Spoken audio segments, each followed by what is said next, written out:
What's new in filmmaking technology this week?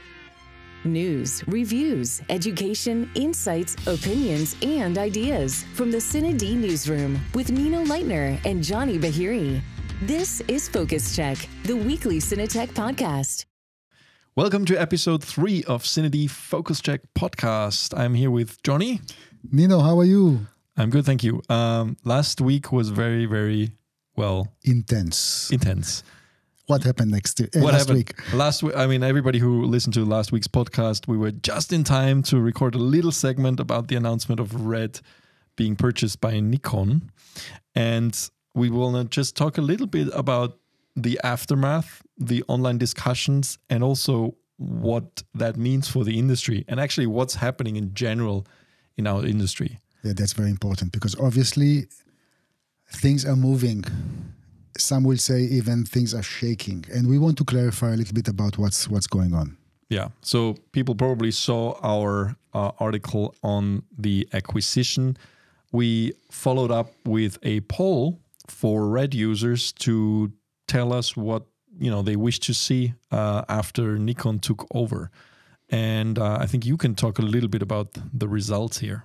Yeah, of course, that's not only for RED users, that's for the community, because we wanted to move into kind of more facts. And it's interesting to see what people are expecting or what they're wishing for. So the main thing they would love to see is a RED RAW codec implemented in Nikon cameras. And when I say Nikon cameras, I mean high-end. And I can only assume that the next version of Nikon cameras will not be Z, but maybe ZR. Before that, we have to say that's assuming that they will somehow converge the brands. I mean, we saw that. I want to move away from that. I'm just saying that's what people would love to see. I don't want to assume. I just want to state what came out in this poll. So two main things were really very evident. One is the RED RAW codec.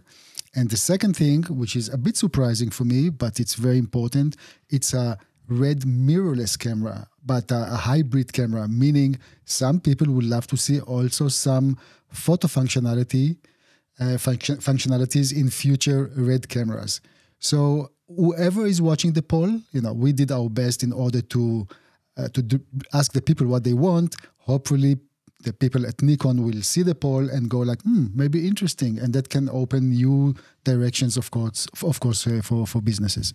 We don't even know how much they have decided internally about these things. Of course, we can't, that's just really wishful thinking now. But we also saw a lot of people actually saying that they would love to have the Nikon autofocus system in RED cameras. But we'll see. I mean, we don't even know, hopefully, I'm thinking Nikon probably purchased RED also because they've never really had a real presence in the cinema market. I mean, we've saw in the last few years that they've taken video much more seriously with their cameras. The Z8 especially, and then also the Z9. They have some amazing functions and they are really up to standard in the industry, but they don't have a real foothold in the cinema market yet. Yeah, I mean, they created actually the DSLRs that can shoot videos started with Nikon. Not many maybe remember, that was the D90. That was the first camera that was actually able to shoot video. And it was limited to HD ready. The thing is, I don't think that Nikon really knew what they have in their hands at that time. And obviously they were lagging much behind other companies up until the Z9 and now the Z8. Those cameras are very feature rich. They're really good. They can do a lot. RAW implemented in them. It's very nice. Those are very nice cameras. As you said, they're not really, they don't have anything in the cinema line. And the question is, and that's what I want to hear from you, do you think does it make any sense to invest in cameras and have a cinema line? Well, I mean, I'm sure that, well, I'm not sure, but I think they will keep the brand. I think they would be very dumb to not do so. RED is a very, very established brand in the higher end cinema market. And we have to really give credit to them. I mean, they were revolutionizing the industry in the high end, especially because at the time when the DSLRs came out, and like there was this crazy accident by Canon, of course, and Nikon. Nikon first, Nikon first, but Canon with full HD 5D Mark II, they were the first ones to be crazy enough to actually come out of nowhere and make the RED1, which is a raw video recording 4K camera, and people thought it's a scam. But maybe you want to talk a little bit about the beginnings of RED. Yeah, that it's actually it's a very nice beginning in the sense that Jim Jannard, who is the owner of RED, the founder, the founder of the company. I think it was 2007 when he actually published in the DVX User, and that was a forum dedicated to Panasonic cameras run by Jared. He ran it? That was his. I didn't know he ran it. Yeah. That was his DVX users was belong, maybe still I have no clue, to Jared. Jim was posting quite often in this forum, and Jim's passion was photography. And in his philosophy, you could have bought, let's say, a $3,000, $4,000, $5,000 stills camera, go out and shoot professional pictures. I mean, you didn't have to rob a bank in order to be a professional, or let's say use a professional equipment. But there's one thing we have to add here. Jim is the founder of Oakley, Jim Jannard. He founded Oakley, and there's this legend that he started it with $300 in his garage, like the kind of Steve Jobs Apple story in a way. And then he sold it in 2007 for over $2 billion. So, and he was in the forum, and he was a photographer, like very passionate about cameras, a camera collector. I think he owns, I heard once, like every camera that ever existed or something like that. He owns like hundreds and hundreds of different cameras because he's just passionate about cameras. I don't know. I'm just saying he was very passionate, and he tried to take this logic of being able to purchase a DSLR camera for a reasonable amount of money and actually produce professional results into the cinema line, which at that time, 2007, there was nothing like that. Maybe the cheapest cinema camera was by Sony, and it was like around $100,000. And he literally asked people at DVX users to follow him, to put a deposit for a cinema camera. I think the deposit was like $1,000. And I remember people are saying that might be a scam. Be aware, So they were obviously not aware about Jim and his history, business history. They were a bit skeptical. But we have my hat off to Jim. I mean, he had a vision, and obviously he was able to fulfill it. I mean, the RED1 was, together with two friends, we purchased, I think it was number 51 and number 53 RED1s at that time, or actually made a reservation. Later, Jim actually invited the first 100 people, of course, to pay their own tickets and everything, but he invited everybody to the old RED headquarters just to come and meet him and see how the cameras are being made. And that was a kind of once-in-a-lifetime journey. It was really, really nice. And I think the rest is history. So Jim... You don't have a factory from there. No, because that's one of those secrets where the cameras are actually being made and so on. But that's a different topic. I'm just saying... In the history of making cinema cameras, obviously Jim is the person who changed it all. And I can tell you, I remember, without going into names, I remember in shows that we visited, I think it was NAB, other companies were terrified at that time because suddenly comes a new kid in the block with kind of no name, threatening to destroy the fundamentals of that industry in so many ways, And I also remember the first screening that RED made. I think it was NAB, and I'm sorry because really it's like so many years ago. That was the first time that I actually saw Jim at the show, and he looked at that time like a bodyguard, a tall man, bald. I didn't know that he is the owner. It was really funny. He welcomed everybody to come and sit, and it was quite an experience. So that's how I got to know the person many years ago.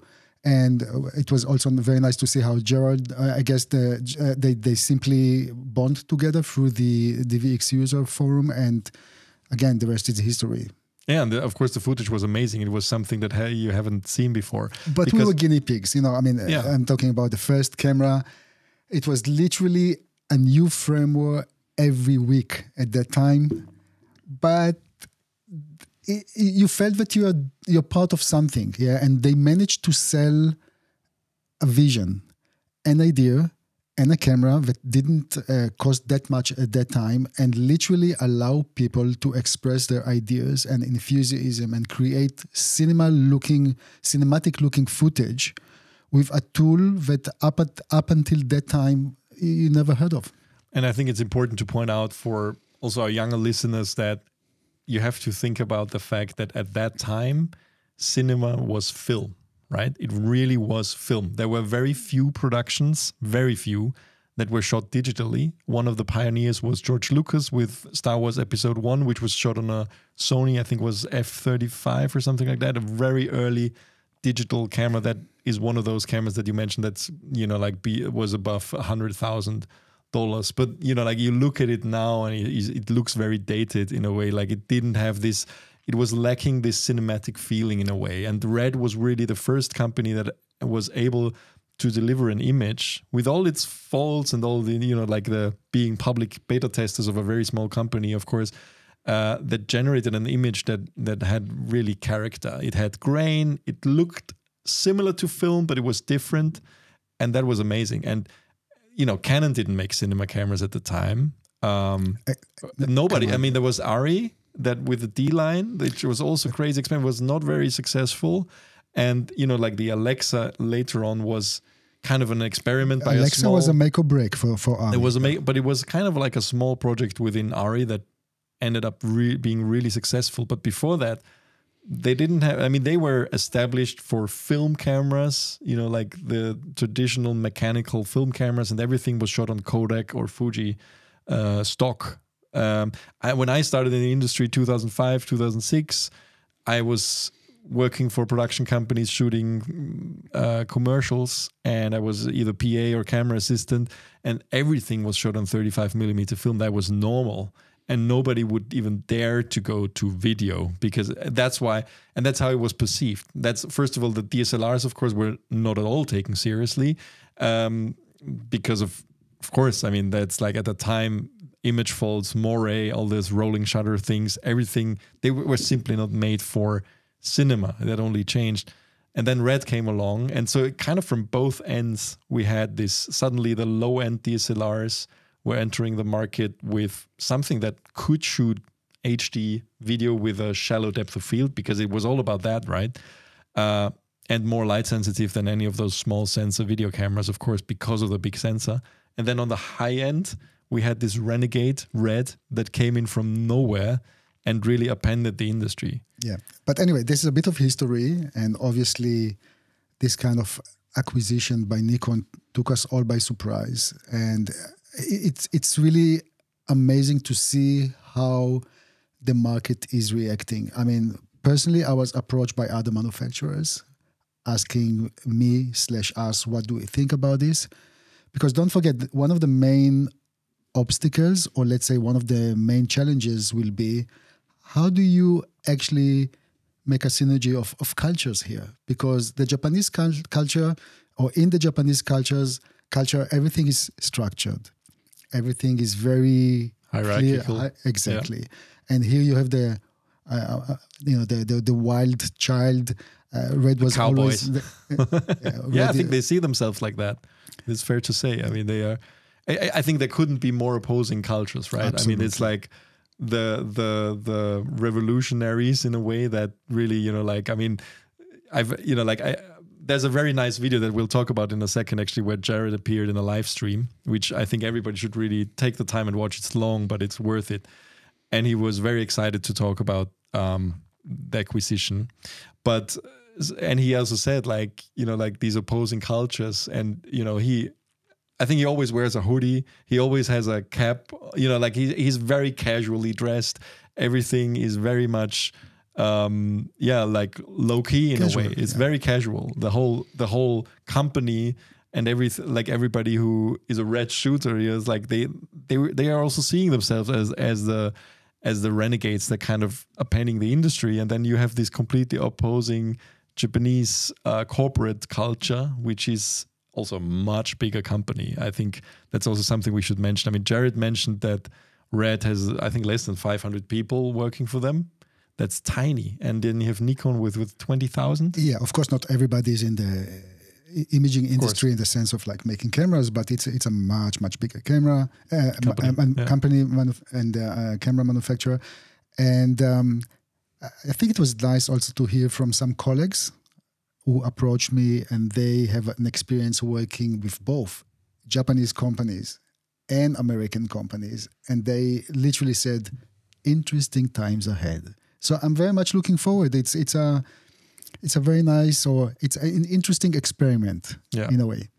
I think it's going to be, I mean, Red has a very, very dedicated user base. And I think one of the things that we have to give Jared credit for, I think at the, in a way, of course, they always saw themselves as the revolutionaries, but they very easily also glossed over, in my opinion, many of the mistakes over the years. And they know that they made, of course, you move fast, you break things. That's what happens. But there were times when customers were really upset at Red because they would, for example, never release products that they announced, or they would be massively delayed, or they would be, they would see themselves as, beta testers of things. But I think they always, like one thing that they did really well, they were very close to the customer. So if you bought a Red camera, you really had this Red user forum that you got direct feedback, even from, like Jared or Jim, they were there. They would always be there. They would check things. I mean, where do you have that? Which companies actually, where the bosses of the company are really replying to the users? So, and I think that's what people respect, and that's why they stuck with them for a very long time. Now, for like we flip a little bit. I mean, we're both not really Red shooters. I shot with Red in the past, but I'm not a regular Red shooter. But if we look at us as like dealing with the media, they were always a little bit difficult. I mean, I think that's fair to say, because for a very long time, first of all, protective, they were very protective. New products were usually announced in the forum. There were not like press releases and stuff like that, which of course made it a little bit harder for for media to actually report about stuff, because it's always like you had to go through forums, threads, and just see stuff. And of course, very often facts were kind of mixed with wishful thinking or promises that were not there yet. So that was not always easy. But I think when Jared took over leading the company, we could definitely see a shift where I think they became more open. They communicated more in public forums like Facebook and so on. And for some time, at least, there was also PR, which kind of disappeared again. But there was an effort to change that, and it also kind of like to professionalize everything, how it's done. I think. You can see even the the selling channels changed, because it used to be buying directly from Red, and then they moved to B&H and CVP and so on. So obviously there was an understanding that you can do best cameras in the world, but you have to sell them too. And that was also because they started, let's say they started with kind of a high end in a good price, but high end. And there was always this promise of $3,000 for $3,000, which cameras, which obviously never happened from different reasons. Yeah. And then later only came the Komodo, which is supposed to be the bread and butter, meaning you are able to give the younger generation a camera that they can still afford, and hopefully they will grow within your ecosystem to something more expensive later. But that became the camera that probably, I don't have the figures, but I can only imagine, also because of the price and the functionality, that the Komodo is probably the best seller for Red. But you need this triangle. You always need a base, a good solid base, in order to sell a product. And then on the pinnacle, of course, you have the more expensive products, but they are probably being sold a bit less because of the price. I think at this point, I would just want to point out this live stream by Scott Balcom that happened the day after the announcement of the acquisition We'll put the link in the show notes. This is something that really everybody should watch, especially the part where Jared is joining the live stream. He's there for about an hour or so. That's a 4-hour video, but like it really, if you focus on when Jared is there, he's joining the live stream that Phil Holland and Scott is initiating, and Phil Holland is there, and also Jared Land is joining from Tokyo, and he's apparently very excited, of course, because the deal just happened. And there's a lot of insights that he gives on the history. I think he points out that, of course, he's there with Jim, and for them, those days were just reminiscent of what happened over the last, almost 20 years. Yeah, they deserve it. I mean, the guys, obviously, they did a good job. They created a community and nice tools. And there's this photo of Jared and Jim together. And when you can see the happiness, you can see the pride. Yeah, obviously they accomplished something. So, I mean, I just wanted to add here that what he points out in this video is also this collaborative effort that I think over the last few years they have become more of a team player, and you see how they integrate more with other companies. And he recognizes that you can't do it alone. That's like, you start out young and naive, I guess, and then you realize actually we need the others as well. And that's nice to see. I mean, only a few months ago there was a cooperation with Ari that came out. That's great. and that's really his effort, and you have to give him credit for that. So, talking about cooperations in general between companies. So, what are we witnessing now? It seems like the industry in general is actually not that healthy. You want to elaborate a little bit? Yeah, I mean, it shines through in this interview a little bit. Of course, there's the excitement of the acquisition, but let's be clear, this is not, it's not a marriage in a way. It's a takeover. Like Nikon is buying or intending to buy 100% of Red camera company. That means an American company is being sold to a Japanese camera manufacturer. So very much being sold to the establishment, if you will. That's I'm not I'm not assuming things. I'm almost sure that they will keep the brand and everything. But it's probably there might be various reasons for that. First of all, Jared mentioned they're a small company. Of course, they have a much harder time actually sustaining in this industry, which is massively changing right now. There's a couple of things that happened, especially over the last few years. First, it was COVID, which was initially a complete contraction of everything, like all the economies. And at least temporarily, a lot of public companies were completely slashed in the stock market.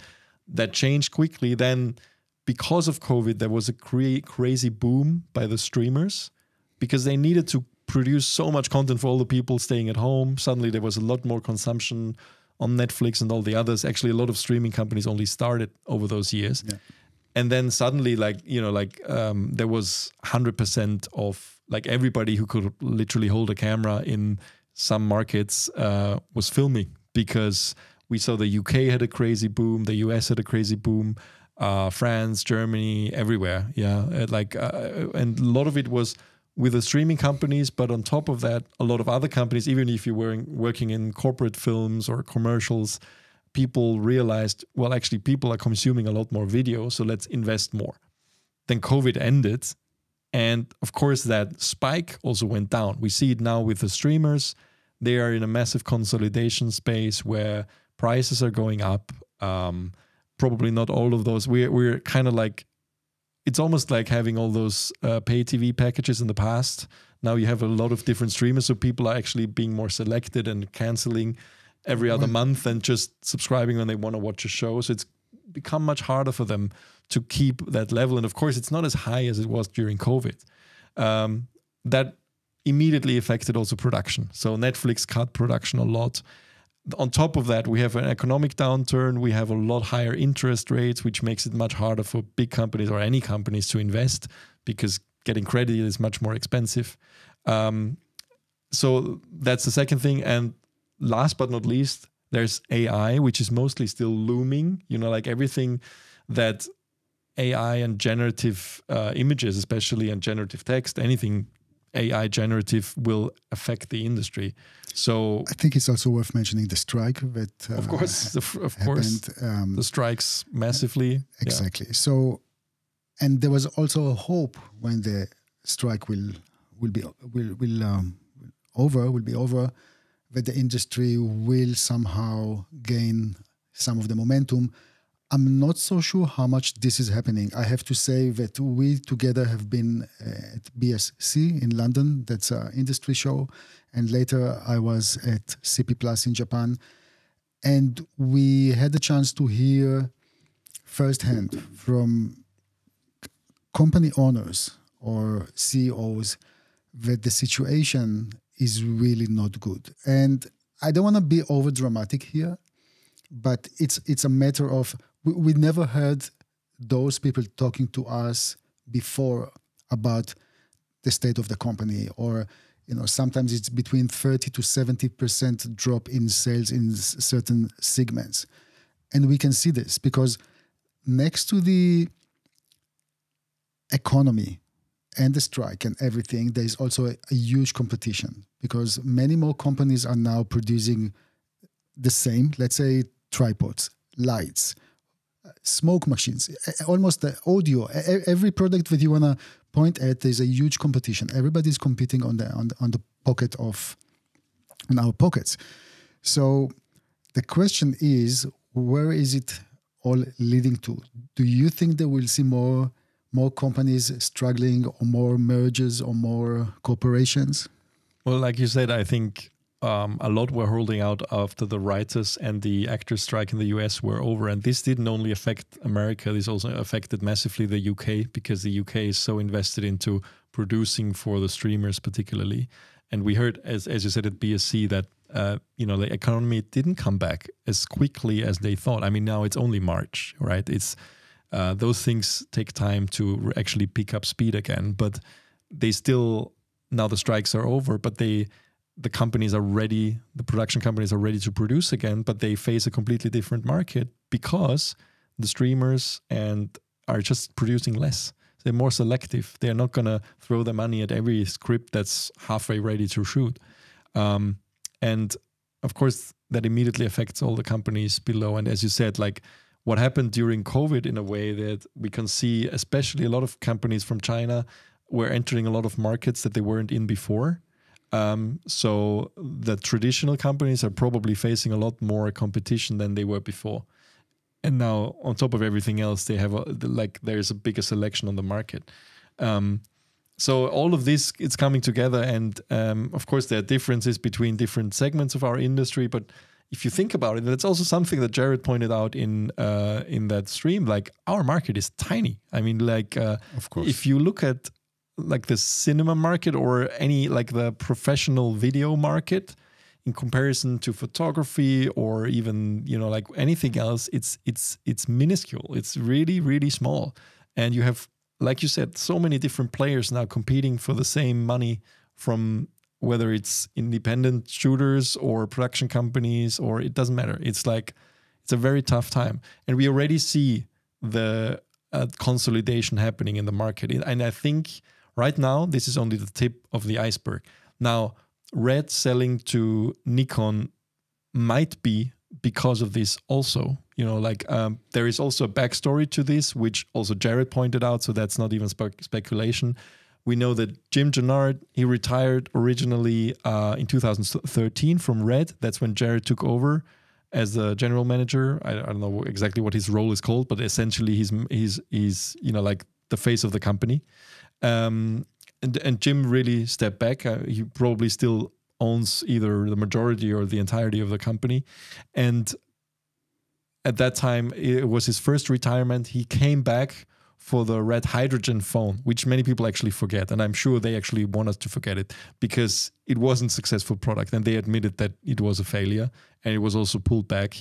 And then after that, Jim really retired from the company. And they actually, for the best decision they made, they focused on their strengths and actually made the best cameras they've ever made. I mean, the V-Raptor X and the Komodo X and everything that's in the market now, we currently have our lab tests in post-production, but I think it's already safe to say that they are literally the best cameras they ever made. And that's not only because, like it's the latest camera, but also technically and everything that was put. It's just very mature product, and it's really ready for everything. Yeah, that's clear.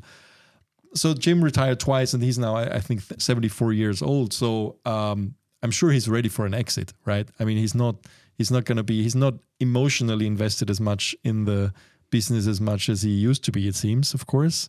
And it seemed like from what Jared was saying in that stream that it's also the first time he's really spending a lot of time with him in a long time. And I'm sure he was just ready to, move on with life. I mean, he's actually started a new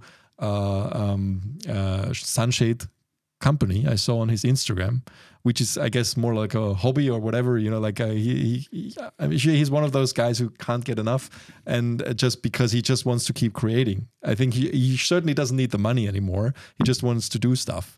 And that's, I have really mad respect for that. But he clearly, Red is, for him, this chapter is maybe done, and he's very happy that it's given in good hands. And I'm sure they do their best to make sure that with a new owner, it continues and even becomes a much bigger camera company maybe. So let's see. But that's just the backstory. That's a personal thing, of course, also. But there is certainly also an economic component, because they might, like, if you see a potential that your company can become really, really big by your own work, you know what I mean? You will keep at it. But they might see the writing on the wall in terms of how the economy is doing, and how especially in our market, it's just hit harder than other markets because of those strikes and because of AI and all those things. Yeah. So it's an opportunity for both companies, each one from different reasons. But I don't want to end up this section of talking about our industry in such a gloomy atmosphere. I think it's always very important to remember that when there is a crisis, there is also an opportunity. When there's a crisis, yeah. I mean, but I think it's fair to point out that there were a couple of other things that happened over the last few weeks, which are kind of illustrating what we just said, that there is a consolidation happening in the industry. First of all, Lens Rentals acquired Borrow Lenses, one of their main competitors. Those are lens rental companies in the US. We reported about that, link in the show notes. Then also we have Magix, the producer of Vegas Pro, which used to be a Sony product until 2016, but they sold it.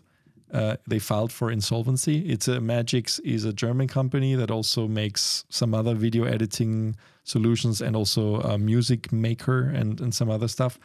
They also saw a huge drop in sales. I think for them it's also especially hard because you have something like Blackmagic DaVinci Resolve, which is free in its basic versions. It's very hard to compete with that.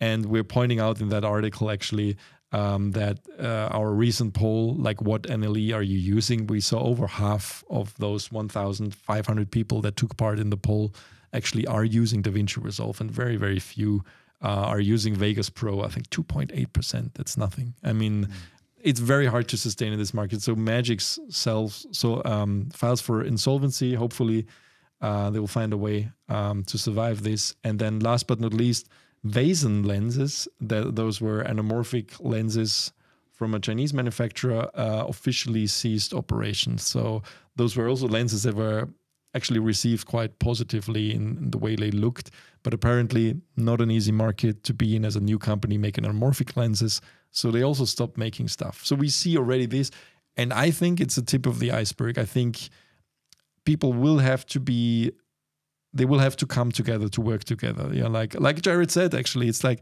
there needs to be more cooperation between companies in order to sustain this crisis. And I think my prediction is we will see a lot more of that.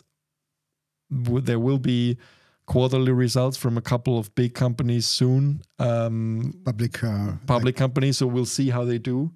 My prediction is it will not be like the Q1 of 2024 will not be a very, very positive one for many companies in the industry. Nothing to write home about. Exactly. Probably. And yeah, but again, that's the reality. But again, there are many other possibilities there. And also when we talk about AI, because that was part of this conversation, AI will not be able to replace human when you do documentaries, for example. It will not be able to Yeah, I mean, when you do documentaries and when you document people, you still want to talk to people. Yeah. And this is a big chance. This is just a matter of fine-tune your expertise into a field that might be beneficial in the future. Yeah. So, yeah, let's see. I mean, it's challenging. I think it's fair to say that our industry, what a lot of people strive for is like, you know, being this high-end Hollywood, whatever, DP director. And we see that Hollywood is very much an industry of traditionally of excess, you know, like crazy budgets for big productions, for a few productions, a lot of money and almost nothing for the rest in a way.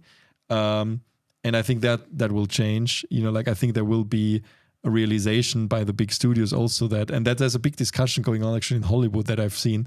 Why don't you spend, you know, like 100 billion on 10 different movies that cost 10 million each instead of spending it on one? Because it's still a big bet, right? It's still, even those things, we see a lot of big budget films fail. And I think what's happening in the smaller field where you can do more with less equipment, when we really talk about owner-operator, you're now able, because of technology, to do so many amazing things almost alone or in a very small team that simply was not possible before. This realization is also coming to the higher end. And I think there will be, you know, those crazy days where actually, like I said, where, you know, like commercials were shot on 35mm film, those are long gone anyway. But there will be more consolidation. And I think the manufacturers that focus more on the fact where on making products that increase productivity, and that of course includes also AI functionality, those will be the ones that will be very successful, in my opinion, because there's a lot of things in our industry that are still working very archaically. You know what I mean? It's like, you know, whether it's the disconnect between what happens on set versus post-production, you know, like maybe when we talk about all, like the interview we did with Michael Sioni about Strada, exactly, and all those things, you know, like more integration of the camera into what actually happens with the footage. And a lot of those things, just efficiencies. There's so many efficiencies. There's so many inefficiencies still in our industry. And I think you can get better results for less money if you work together and if they actually find solutions that work together. So that, I think, for manufacturers will be the way to go. You know, like more interoperability of devices, being able to shoot something on device A and have it immediately available on device B, all those things. I mean, there's a lot of things that can still be rethought and be made better in our industry. Yep, and that's bringing us to the next subject. That brings us to the next subject. Well, that was a long one, but the next one we want to talk about, well, NAB. We are going to go, as usual, with a big team to NAB in Las Vegas to report from the show about new products. But this time, there's actually a chance for our audience to be part of it. That's right. And what we're going to do is even bigger and hopefully better. Next to the traditional show coverage, which means mostly interviews, we will have 2 dedicated teams doing only social media, meaning filming vertically, being uploaded straight to Frame.io, edited in a remote place, and then distributing the reels to different social media channels. And we are collaborating with Fujifilm. We feel very happy to do this together. Fujifilm is one of those companies that is on the forefront of camera to cloud technology in general, implementing this to their cameras. And soon we will also have a firmware update to some of the leading mirrorless cameras, actually to allow direct camera to cloud without the grip. And that will be really great. But this is not, it will come. But we are cooperating and we are looking for 2 people to join our team. We already started this initiative, and you can read more about it and what there is for you if you join us. But people are sending applications. It's almost like a job application for those 4 days that we are going to cover. It's really amazing to see. I mean, we have very nice like, let me say differently. People are writing nice stuff. I mean, they want to work together. Yeah? They want to work in a group. They want to work in a team, and of course, have the chance to win Fujifilm X-H2S and the XF18 to 120 millimeter lens. Those two alone worth $3,390. And of course, you will have 4 nights covered in a 5-star hotel, in a very nice hotel, and you will have like a daily allowance of $100. And maybe these are all nice, but it's an experience. And this is for those who are intending to come to NAB anyway, because we are not covering flights or any other means of transportations. This is beyond the scope of this initiative. But yeah, I mean, link in the bio, and please read, see if it's for you. Yeah. Consider to join us. It's going to be a lot of fun. Yeah, as Johnny said, the link is in the show notes. And we look very much forward to receiving more applications. It's mostly targeted at people that were maybe already on the verge of going, but not sure if they can justify it. Well, if you might be able to justify it to your wife or partner, or yourself, if you get a pretty expensive camera and actually be productive there. And it's going to be fun. Yeah, it's going to be work, but it's also going to be fun. I think that's fair to say. Yeah. All right. Yeah. Good. We look forward to a lot more applications. Link in the show notes below. And when do we close applications for this?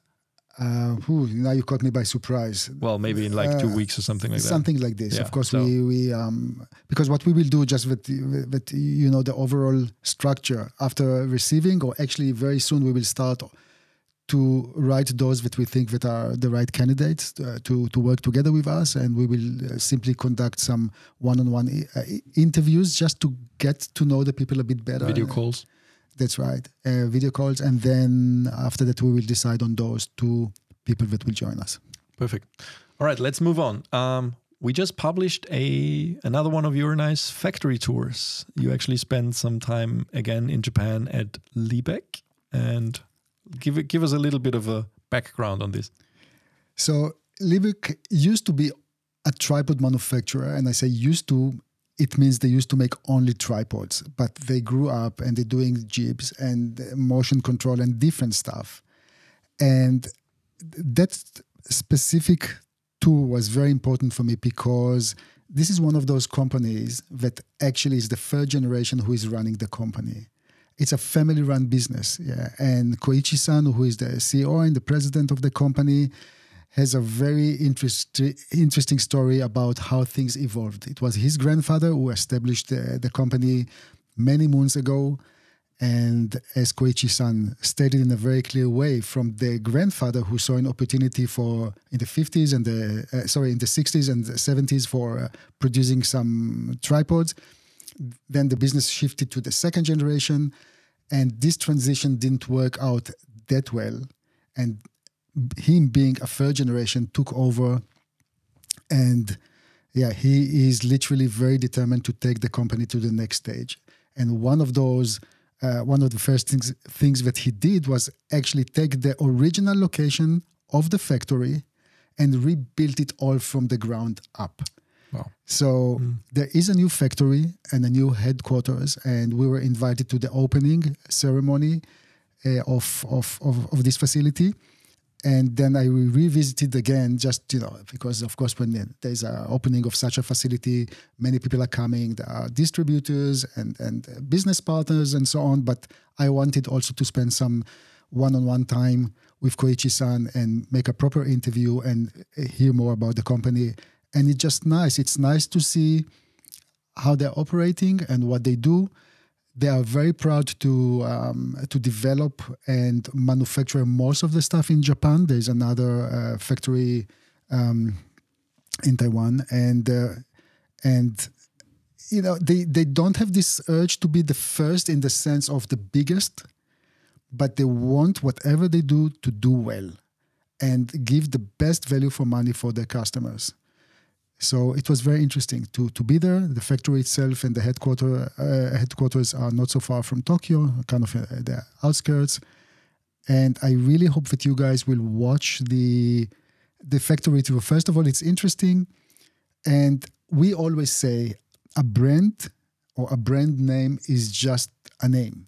We are literally trying to put faces, to humanize the company so you can see how much dedication, how much love, how much time people are putting into producing the products that we are using. Yeah. So I think it's worth looking at this. And yeah, the next factory tour will be published hopefully by the time that we talk about, like in the next podcast, there will be another one that we made in China. And I think it's fair to say if you are running a company and if you think that you want your company to be exposed in some ways, we are very open to do cooperations like this. So yeah, just write us. It's at the end, it's for the benefit of our audience. They get to know the industry a bit better. And yeah, like you said, that's what we love, like to exposing the people behind the products, because I think a lot of the audience don't realize how much effort goes into creating products. It's handmade. I mean, we see this with lenses. We see this with tripods. We see this with monitors, with so many elements, even in those modern times. When you think that everything is done by machines, that's absolutely wrong. The precision, yeah, we could see this with Tilta, we could see this with Sigma, Fujifilm in the past. It's so much of it is handheld. Of course, you use machinery, handmade. Yeah, sorry. Well, no, not handheld. Yeah, but I mean, in general, the factory tours, for people who don't know them, I think we have to point out how many of those we already have. Recently, there was also one by you went to Nanlite in China. Let me just get this. And then there was Tilta in China. Tilta, there was Angelbird in Austria. Fujifilm. Then also even Alex here behind the podcast table did one in, where was that? In the US. In Portland, Oregon. Portland, Oregon, about a rental company. Yeah, that was, what's the name? Kerner Camera Systems. Very nice one. Then, yeah, Angelbird, like you said. Sigma. And some older ones, Adobe, TV Logic, and Birth of a Camera of the GFX 100. There's so many that you've done already. That's really amazing, and each one of those really shows the passion behind the products. That's really nice, and I think that's one of the major feedbacks we get to those is like, and I still remember from the first one I think you did, which was at Fujinon. Or is it Fujifilm? Like one of the most liked comments was that, oh wow, I didn't realize how much, like you said, like how much handwork and how much personal effort by individuals is behind each one of those products. And then they realize why it's so expensive, because very often, you know, like people who are not from our industry, when you tell them how much, everybody of our audience will know that, how much a camera or lens is, they're like, what? How many thousands? That's a standard question I get when I film an interview somewhere, somebody's waiting for everything to be set up. How much does all this equipment cost? And you tell them, well, I don't know, 30,000 or 40,000. And it's like, what? And they can't believe it. But it's very different from consumer to consumer companies, where a lot of it is of course completely automated and mass production and economies of scale make things cheaper. A lot of the things we use are not that big. You know, like we said before, actually our whole industry is not that big. Yeah. So Nino, here's a little quiz, and I hope that just write us back. How many parts does a video head consist of? Like how many parts can you find in a video head? Do you know? Oh. Don't say. Should we say, or should we ask the guys to write us? Well, let them guess. Let's see, and then next time we can solve it. Within the hundreds. I'm just saying. So you can imagine, and those parts needs to be assembled into the tripod head. It's fascinating. Yeah. All right. Okay, moving on. That was the factory tours. Next small topic, of course. I mean, that's by that time it's kind of old news, but we reported about the Oscar winners of 2024, highlights from the awards ceremony. And of course, Huytema from Huyten won the Oscar for Best Cinematography, as we know. And you can read all about it on CineD, and also watch the Clubhouse conversations on MZ with Huyte from Huytema about his work, which is very amazing. We also have a lot of articles on his work already on the website. Yeah, one small topic I want to mention is Canon said in an interview that no camera on the market right now is high resolution enough to produce content for the Apple Vision Pro, which is very interesting. That was an interview that Petapixel did, and the guy said it needs to be at least 14K because the resolution of those lenses and screens inside the Vision Pro is that high. So, of course, Vision Pro not being a mass market product yet, but we know already a lot of people are already producing content for it or thinking about producing content for it. It's not so easy right now. We have a very nice article by Omri, one of our dear writers, where he actually analyzes and dives deep into this subject and thinks about which cameras could be good enough for that. He also mentions the Sphere camera that is for the Sphere in Las Vegas. They also, created a specific camera for that. So just look at CineD for this article. If you're interested in or thinking about producing content for the Vision Pro, this might be relevant to you. Then we have the Burano is finally shipping. There was a slight delay, but now it's shipping at least to people in Europe. I think they're shipping first in Europe. We just actually have in post-production the lab test of the Burano. Gunther is currently working on that. He's also working on lab tests for the V-Raptor X and the Komodo X. So we have a lot of stuff coming. Also still the DJI Ronin 4D 8K. That lab test is still in post-production and we will release them soon. I can see in B&H it still say new item coming soon, and so it's in Europe it is shipping. We know from colleagues. Yeah, and we had a new Leica camera, the SL3. We just reported about it. We didn't have a chance to test it. Not yet. Are we planning to? Yes, we are planning to, and I'm actually very curious because the original SL camera, there was something, there was a magic in it. Yeah, the images. The images were very cinematic looking, and when I'm saying cinematic, I mean there was something with the noise reduction, because we know that Japanese manufacturers really love implementing noise reduction into the image, and this is not always a good thing because you lose a lot of the aesthetic that you're looking for.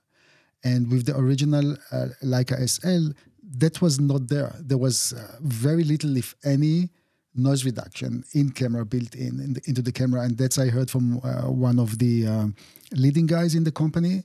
And we could see this in the footage. There was like, wow, it looks so different. Yeah?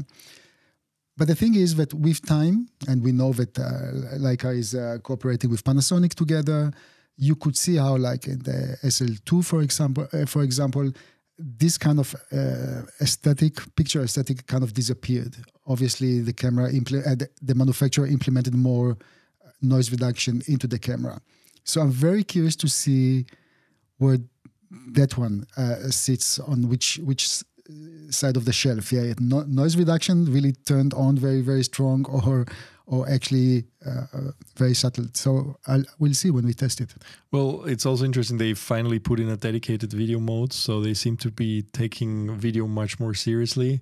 So let's see. I mean, but they are still, they have like internal ProRes in only high like in full HD, and then you ask yourself why. That's a hardware limitation, or this is a deliberate thing. We don't know, but we will find out very soon. Very good. All right, I think it's good to wrap it up here. Yeah. Next week is going to be another interesting week, I'm sure, with some industry news and some new stuff being announced, but we don't want to spoil it. Yeah. Some stuff we don't want to spoil, but other stuff, like, for example, we are working on the X106 review for video. Many people have asked us if we're going to test this camera, if we're going to produce anything with it. So yes, we are. And today and tomorrow we are filming with it. We're doing another mini documentary, and hopefully very soon we can publish our impressions next to the mini documentary. People really want to know if that camera can be used in the field. And it's always very funny when you hear about, I mean, what is a professional camera for you, Nino? Professional camera? What is a professional tool? For me, it's very easy. anything that you can make money with is a professional tool. That's it. So I kind of stopped looking into the specifications itself, because nowadays it's a bit almost meaningless, because there's so much packed into those small cameras and they can produce such a high quality video anyway. I'm talking about cameras. So I just want to see if the camera, who is working for whom. If I work for the camera or the camera is working for me. Like, it's not on my way to produce a little story. And we will come up with the answers hopefully by the next time that we sit here and talk again.